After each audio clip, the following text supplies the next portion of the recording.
योग गुरु बाबा रामदेव आज पठानकोट पहुंचे, जिनका स्वागत स्वयं सलारिया द्वारा किया गया। योग गुरु बाबा रामदेव मेडिकल कॉलेज का उद्घाटन करने पठानकोट पहुंचे हैं। वहीं बाबा रामदेव द्वारा कोविड महामारी को लेकर अपनी प्रतिक्रिया दी गई है और कहा कि कोरोना महामारी के चलते आज सारी दुनिया इससे प्रभावित है। उन्होंने कहा है कि देश की केंद्र सरकार और राज्य सरकारों को आपस में मिलकर कोविड को रोकने के लिए काम करना चाहिए। वहीं लोगों को प्राकृतिक चीज़ों के साथ साथ योग अभ्यास जरूर करना चाहिए, तभी हम कोविड को हरा पाएंगे। मुझे तो लगता है भारत में इस समय पॉलिटिकल सिस्टम में एक सर्वदलीय अप्रोच होनी चाहिए, जिसको कहते हैं एक सर्वदलीय सरकार की तरह लोगों के साथ सरोकार रखते हुए काम होना चाहिए। नहीं तो आने वाले 2 से 3 महीने भारत के लिए बहुत क्रिटिकल है। यदि हमने इस संक्रमण को कंट्रोल नहीं किया तो इसमें परिवार के परिवार तबाह हो सकते हैं, इसमें पूरी इंडस्ट्रियां तबाह हो सकती हैं, इसमें पूरा पॉलिटिकल सिस्टम ध्वस्त हो सकता है और लोगों का भरोसा अपने ही देश की व्यवस्था से उठ सकता है। इतना खतरनाक समय है, इसलिए इस समय सबको धीरज रख करके कोविड प्रोटोकॉल्स का पालन करते हुए योगाभ्यास भी करने की ज़रूरत है। गिलोय, तुलसी आदि जो हमारे ट्रेडिशनल तरीके, उससे अपनी इम्यूनिटी को बढ़ाने की ज़रूरत है। परंपरागत तौर तरीक़ों से अपने बीपी, शुगर, वेट आदि को, खान पान को कंट्रोल करते हुए अपने आप को हेल्दी रखने की ज़रूरत है। और एक बात और कहना चाहता हूँ, जितने भी हमारे मॉडर्न मेडिकल साइंस वाले, एलोपैथी वाले बंधु हैं, वो ज़रा लोगों को कम से कम स्टीरॉयड दें, कम से कम एंटीबायोटिक दें, कम से कम रेमडेसिविर का इस्तेमाल करें। इससे लोगों को ब्रेन स्ट्रोक हो रहे हैं, लोगों के liver, kidney, multiple organ failure हो रहे हैं।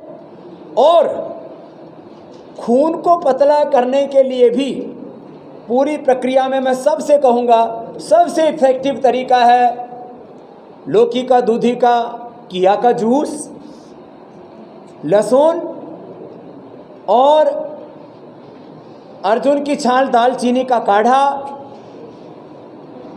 ये कुछ ट्रेडिशनल चीज़ें हमारी, प्याज, इनको ज़रूर खाएं। इससे लोगों का खून पतला रहेगा, क्लोटिंग नहीं होगी और लोगों के ब्रेन हेमरेज नहीं होंगे, ब्रेन फेलियर, हार्ट फेलियर और ये अलग अलग प्रकार के जो कॉम्प्लिकेशंस आ रहे हैं, उससे काफ़ी लोगों की जान बच जाएगी। देखो,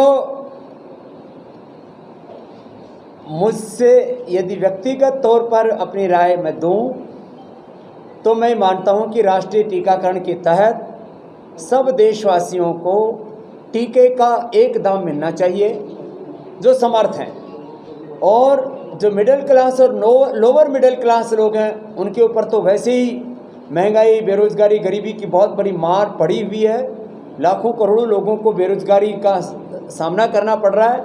ऐसे में जितने गरीब लोग हैं उनके लिए मुफ्त टीकाकरण ज़रूर होना चाहिए और जो समर्थ लोग हैं उनके लिए टीका का एक जैसा दाम होना चाहिए। और टीकाकरण के बाद जो कॉम्प्लिकेशंस आते हैं उसके लिए भी लोगों में जागरूकता के तहत योग करने का अभ्यास और गिलोय, तुलसी आदि का सेवन बहुत ज़रूरी। नहीं तो बहुत लोगों को फीवर, बॉडी पेन और कई प्रकार के मस्कुलर प्रॉब्लम्स लोगों में आ रहे हैं, उससे लोग बच पाएंगे। एक बात तो ये कि कोरोना का जो नया स्ट्रेन आया है, इसके का इन्फेक्टिविटी रेट, इसका जो वायरलिटी रेट जिसको बोलते हैं, संक्रमण का जो उसकी गति है, वो पहले से कई गुना ज़्यादा शक्तिशाली होकर के उभरा है। अब ये कोरोना वायरस ना तो किसी पार्टी ने बनाया, ना किसी व्यक्ति ने बनाया। अब आप प्रश्न पूछ के थोड़ा उत्तर दे लेने दो। देखो जी, देखो, वायरस जो है उसका बिहेवियर अलग अलग देश में अलग अलग तरह का है। इस समय जो भारत में वायरस का जो नया इसका स्ट्रेन आया है वो बहुत शक्तिशाली बनकर के आया है। ये वायरस का स्ट्रेन किसी भी देश में होगा, वहाँ ऐसी तबाही मचाएगी। आप सबको पता है पिछले 7 साल से स्वामी रामदेव कोई पॉलिटिकल स्टेटमेंट नहीं देता, ना कांग्रेस के बारे में, ना बीजेपी के बारे में, ना कोई और पार्टी के बारे में। इसलिए मैं एक बात कहूँगा, I am now a non political person. न मैं किसी को सपोर्ट कर रहा हूँ, न किसी का विरोध कर रहा हूँ। इसलिए मुझसे ये अपेक्षा करना कि मैं किसी पॉलिटिकल पार्टी को डिफेंड करूँगा या किसी पॉलिटिकल पार्टी को क्रिटिसिज्म करूँगा, मैं नहीं करूँगा। तो इसलिए इस बारे में बात नहीं करना चाहता। इतनी बात ज़रूर है कि हमें इस देश में शायद एक, चाहे वो कोई भी पार्टी है, सारी स्टेट गवर्नमेंटें भी हैं, इसमें सेंट्रल गवर्नमेंट भी शामिल है। स्टेट और सेंट्रल गवर्नमेंट को किसी को भी अंदाज़ा नहीं था कि दोबारा से कोरोना का एक नया दौर वो भी आएगा जो आज मंजर हम देख रहे हैं। और इसमें इस तरह की तैयारी नहीं की गई। अब भी तैयारियों में बहुत खामियां हैं और इस सबको मिलजुल करके दूर करने की ज़रूरत है, बजाय एक दूसरे पर ठेकरा फोड़ने की, जो मैंने पहले कहा। मैंने कहा अभी सर्वदलीय सोच तो रख लो, पहले सर्वदलीय सोच तो रख सकते हैं। सर्वदलीय सरकार एक बहुत बड़ा पॉलिटिकल रेवोल्यूशन है, उसमें तो वक्त लगेगा। एक सर्वदलीय सोच तो देश में बननी चाहिए कि भाई देश में कोई बड़ी त्रासदी आ जाए, उससे कैसे निपटा जाए।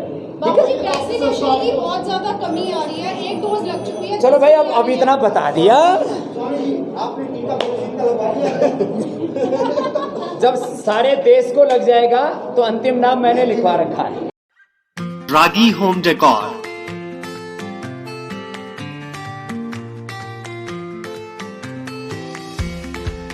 Give your home, offices, interior and exterior walls, ceiling, furniture and door panel an elegant look.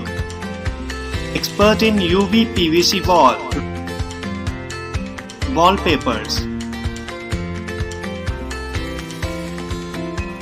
partition jali, wood flooring.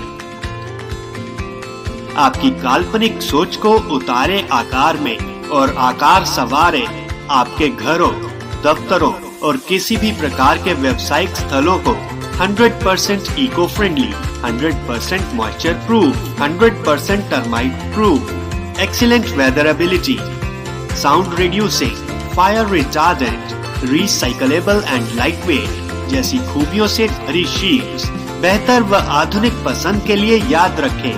Ragi home decor, care of Ragi distributors and promoters, ward number 11 near novelty mall, Mamun road, Pathankot. Contact us on 95400 6113.